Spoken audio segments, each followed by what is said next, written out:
अभी तक इस चैप्टर में हम यूनाइटेड नेशन के बारे में पढ़ते आए हैं। अब हम दूसरी इंपॉर्टेंट इंटरनेशनल ऑर्गेनाइजेशंस हैं उनके बारे में इस टॉपिक में डिस्कस करेंगे। So hello everyone, this is Janvi, welcome to Study Seed. आज हम क्लास 12 पॉलिटिकल साइंस चैप्टर 5 का टॉपिक 11 पढ़ेंगे, दैट इज ट्रांसनेशनल ऑर्गेनाइजेशंस। अब ट्रांसनेशनल ऑर्गेनाइजेशंस क्या है और इसके कुछ इंपॉर्टेंट एग्जांपल्स भी हम देखेंगे, कुछ इंपॉर्टेंट ऑर्गेनाइजेशंस के बारे में हम डिस्कशन भी करेंगे आज के टॉपिक में। So those organisations that operate across national boundaries are known as transnational organisations.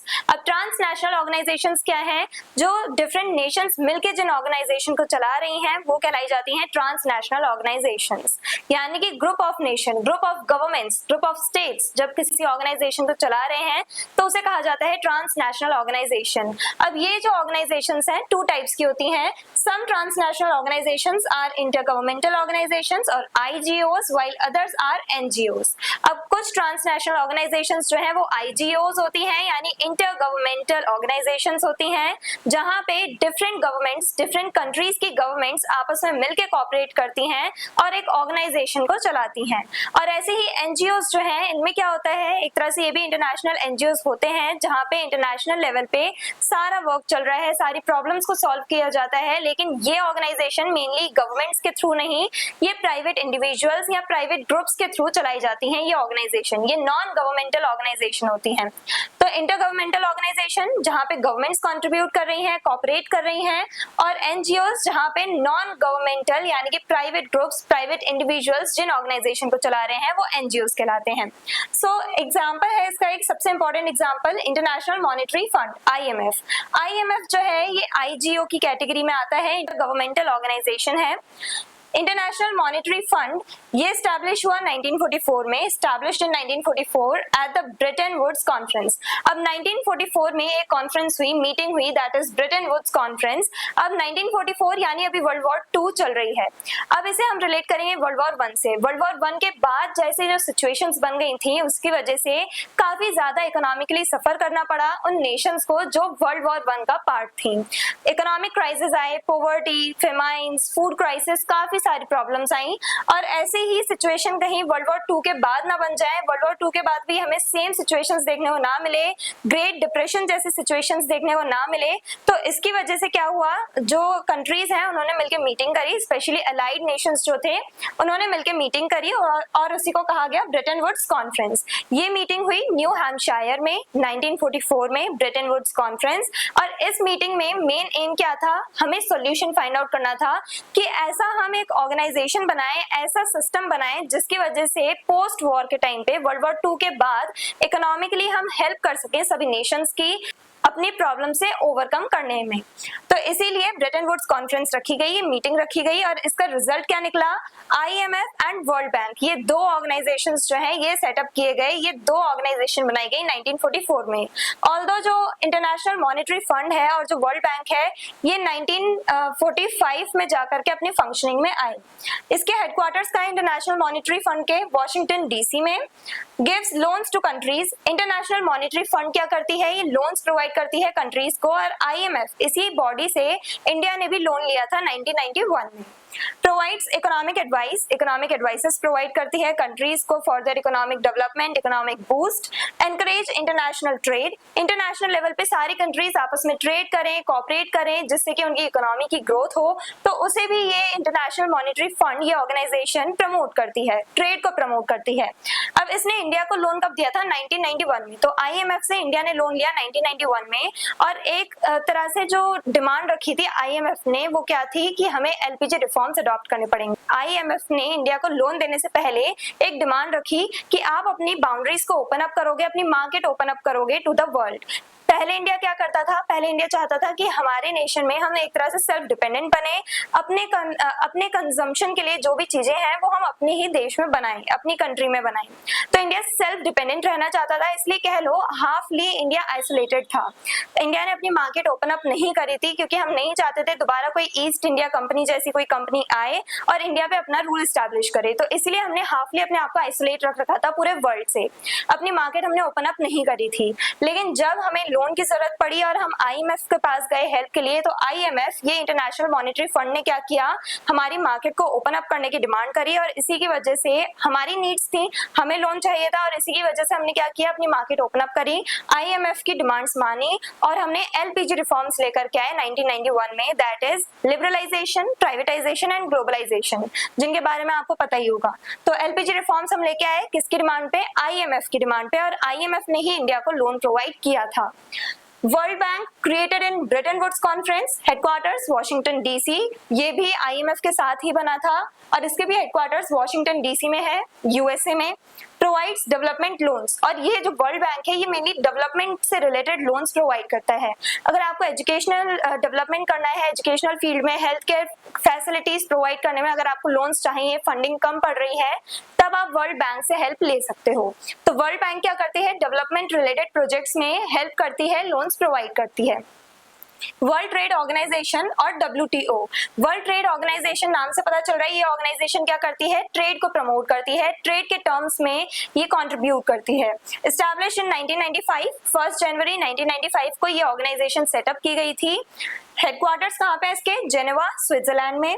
Reduce trade barriers को ये कम करने का काम करती है ये ऑर्गेनाइजेशन। ट्रेड बैरियर्स यानी जो टैरिफ्स लगा दिए जाते हैं। अब फॉर एग्जांपल अगर इंडिया से हम कुछ भी एक्सपोर्ट कर रहे हैं, गुड्स एक्सपोर्ट कर रहे हैं और हमें USA की मार्केट में ले जा करके वो सेल करने हैं गुड्स, तो अब जब हम USA ले जाएंगे तो USA में उन गुड्स को इम्पोर्ट करवाने के लिए, बाउंड्री क्रॉस करवाने के लिए हमें कुछ टैक्स पे करने पड़ते हैं जिन्हें हम टैरिफ कहते हैं, और यही ट्रेड बैरियर्स भी कहलाते हैं। कुछ कंट्री होती हैं जो हाई टैक्स लगाती हैं, हाई टैरिफ्स लगाती हैं, और उन कंट्रीज में हमें काफी ज्यादा लॉस भी फेस करने को मिल सकता है। लेकिन जिन कंट्रीज में इजीली आप गुड्स को ले जा सकते हो, सेल कर सकते हो, ज्यादा टैक्सेस नहीं लगाए जाते, तो वहां पे आपको बेनिफिट मिलता है, वहां पे आपका इकोनॉमिकली प्रॉफिट आपको देखने को मिलता है। तो जो वर्ल्ड ट्रेड ऑर्गेनाइजेशन है ये क्या करती है, ट्रेड बैरियर्स को कम करने की कोशिश करती है, इन टैरिफ्स को कम करने की कोशिश करती है, जिससे कि ग्लोबली सारी कंट्रीज आपस में कोऑपरेट कर पाए, इकोनॉमिकल डेवलपमेंट कर पाए। Set rules for international trade, international level पे ट्रेड कैसे चलेगा, कैसे ट्रेड होना है, उसके लिए जो रूल्स हैं वो सब बनाती है वर्ल्ड ट्रेड ऑर्गेनाइजेशन। यानी कि ट्रेड के टर्म्स में सारा कंट्रोल इसी ऑर्गेनाइजेशन के पास है, सारे रूल्स यही ऑर्गेनाइजेशन बनाती है। सेटल्स ट्रेड डिस्प्यूट्स, और अगर किसी नेशन के, खास करके जो मेंबर नेशंस हैं, WTO के मेंबर नेशंस जो हैं, अगर इनके बीच में कोई डिस्प्यूट्स या कन्फ्लिक्ट्स हो जाते हैं तो उन्हें सॉल्व करने की कोशिश करती है और उनके बीच में फ्री एंड फेयर वे में ट्रेड करवाने को ये प्रमोट करती है ऑर्गेनाइजेशन। नेक्स्ट आते हैं इंटरनेशनल एटॉमिक एनर्जी एजेंसी और IAEA। अब इस ऑर्गेनाइजेशन के बारे में पढ़ेंगे। इंटरनेशनल एटॉमिक एनर्जी एजेंसी, अब ये एजेंसी जो है वो एस्टैब्लिश करवाई गई इन 1957 और इसके हेडक्वार्टर्स कहाँ पे हैं, वियना ऑस्ट्रिया में। And this organisation promotes peaceful use of nuclear energy. जो IAEA ये जो एजेंसी है, इंटरनेशनल एटॉमिक एनर्जी एजेंसी, ये एजेंसी क्या करती है, पीसफुल यूज को प्रमोट करती है। किसके पीसफुल यूज को, न्यूक्लियर एनर्जी के। अब न्यूक्लियर वेपन्स बनाए जाते हैं, वो डिस्ट्रक्शन के लिए बनाए जा रहे हैं या अपने डेटरेंस के लिए, अपने डिफेंसिव पर्पसेस के लिए बनाए जा रहे हैं। बट ये न्यूक्लियर वेपन्स जो है इनका यूज हम पीसफुली नहीं कर सकते, क्योंकि इनका यूज हम जब भी करेंगे तब डिस्ट्रक्शन होगा। अब न्यूक्लियर एनर्जी जो है उसका हम कुछ फील्ड्स में पीसफुली भी यूज कर सकते हैं। जैसे इंडिया ने जो अपना फर्स्ट न्यूक्लियर टेस्ट कंडक्ट करवाया था 1974 में, उसे नाम दिया गया था पीसफुल न्यूक्लियर एक्सप्लोजन और स्माइलिंग बुद्धा। इसका मतलब क्या है कि ये जो हमने फर्स्ट न्यूक्लियर टेस्ट करवाया उसमें हमने न्यूक्लियर वेपन्स का टेस्ट नहीं करवाया था, वेपन्स का टेस्ट ना करवा के हमने पीसफुली न्यूक्लियर एनर्जी का कैसे यूज किया जाए उसको लेकर के हमने टेस्ट करे थे। और पीसफुली हम कहाँ पे यूज कर सकते हैं, साइंटिफिक रिसर्चेस में हम यूज कर सकते हैं, कैंसर ट्रीटमेंट के लिए भी यूज किया जाता है न्यूक्लियर एनर्जी का। तो हम ऐसी फील्ड में यूज करें जहां पे कोई डिस्ट्रक्शन क्रिएट ना हो, तो उसको प्रमोट करती है ये एजेंसी कि न्यूक्लियर पावर जो है उसका आप इस टाइप से यूज करो कि डिस्ट्रक्शन क्रिएट ना हो, और न्यूक्लियर वेपन्स के अगेंस्ट में रहती है, डिसआर्मामेंट के सपोर्ट में रहती है ये ऑर्गेनाइजेशन। नेक्स्ट आती है एमनेस्टी इंटरनेशनल। अभी तक हमने जितने भी एग्जांपल्स देखे इन ऑर्गेनाइजेशन के बारे में, हमने जितनी भी ऑर्गेनाइजेशन के बारे में पढ़ा है, ये सब IGO की कैटेगरी में आती हैं। अब एमनेस्टी इंटरनेशनल ये एक इंटरनेशनल NGO है, यानी ये नॉन गवर्नमेंटल ऑर्गेनाइजेशन है। इसमें गवर्नमेंट्स नहीं, प्राइवेट इंडिविजुअल्स अपना रोल प्ले कर रहे हैं, प्राइवेट इंडिविजुअल्स इस ऑर्गेनाइजेशन को चला रहे हैं।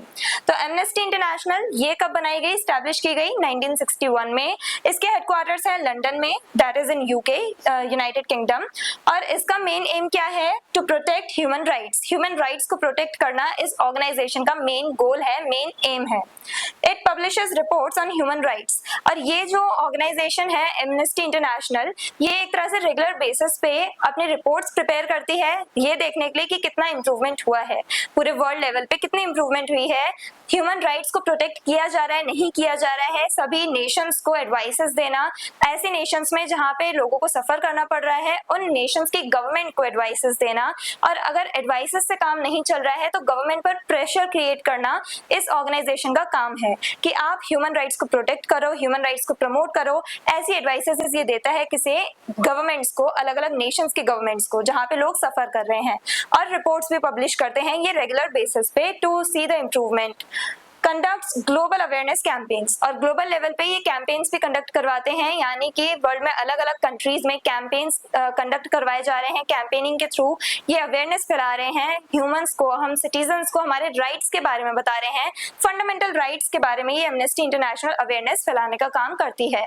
और यही सेम काम एक और ऑर्गेनाइजेशन करती है, ह्यूमन राइट्स वॉच। अब ये भी एक इंटरनेशनल एनजीओ है, ये कब स्टैब्लिश की गई? 1978 में। इसके हेडक्वार्टर्स है न्यूयॉर्क, यूएसए, अमेरिका में है इसके हेडक्वार्टर्स हैं न्यूयॉर्क में। It encourages governments to protect human rights, और ये भी ह्यूमन राइट्स को प्रोटेक्ट करने के लिए गवर्नमेंट जो है उन्हें एडवाइसेस प्रोवाइड करती है और गवर्नमेंट पे प्रेशर क्रिएट करती है। तो आज के टॉपिक में हमने ट्रांसनेशनल ऑर्गेनाइजेशंस के बारे में पढ़ा, यानी ऐसी ऑर्गेनाइजेशंस जहां पे अलग अलग नेशंस मिल करके कोऑपरेट कर रही हैं, अपना काम कर रही हैं, और अवेयरनेस फैलाने का काम कौन करता है? ये एनजीओज। दो टाइप की ट्रांसनेशनल ऑर्गेनाइजेशन होती है, आईजीओज एंड एनजीओज। आईजीओ जो है वहां पे गवर्नमेंट्स आपस में कोऑपरेट कर रही होती हैं, और यहाँ पे जो एनजीओज हैं, जो नॉन गवर्नमेंटल ऑर्गेनाइजेशन है, यहाँ पर जो प्राइवेट ग्रुप्स हैं या प्राइवेट इंडिविजुअल्स हैं वो इन ऑर्गेनाइजेशन की फंक्शनिंग को संभाल रहे होते हैं। तो amnesty international and human rights watch, ये दो ऑर्गेनाइजेशन बहुत इंपॉर्टेंट इंटरनेशनल एनजीओज की कैटेगरी में आते हैं। और डब्ल्यूटीओ के बारे में हमने पढ़ा, हमने आईएमएफ, वर्ल्ड बैंक और ये international Atomic Energy agency IAEA, इसके बारे में हमने पढ़ा। तो ये सारे जो ऑर्गेनाइजेशन हैं ये आती हैं आईजीओ की कैटेगरी में, जहां पे डिफरेंट नेशंस की गवर्नमेंट कोऑपरेट करती हैं, गवर्नमेंट्स इस ऑर्गेनाइजेशन को चलाती हैं। तो I hope everything is clear, लेकिन अगर आपके मन में कोई डाउट है तो आप कमेंट सेक्शन में लिख सकते हैं। That's it for today, so stay curious, stay consistent, thank you very much.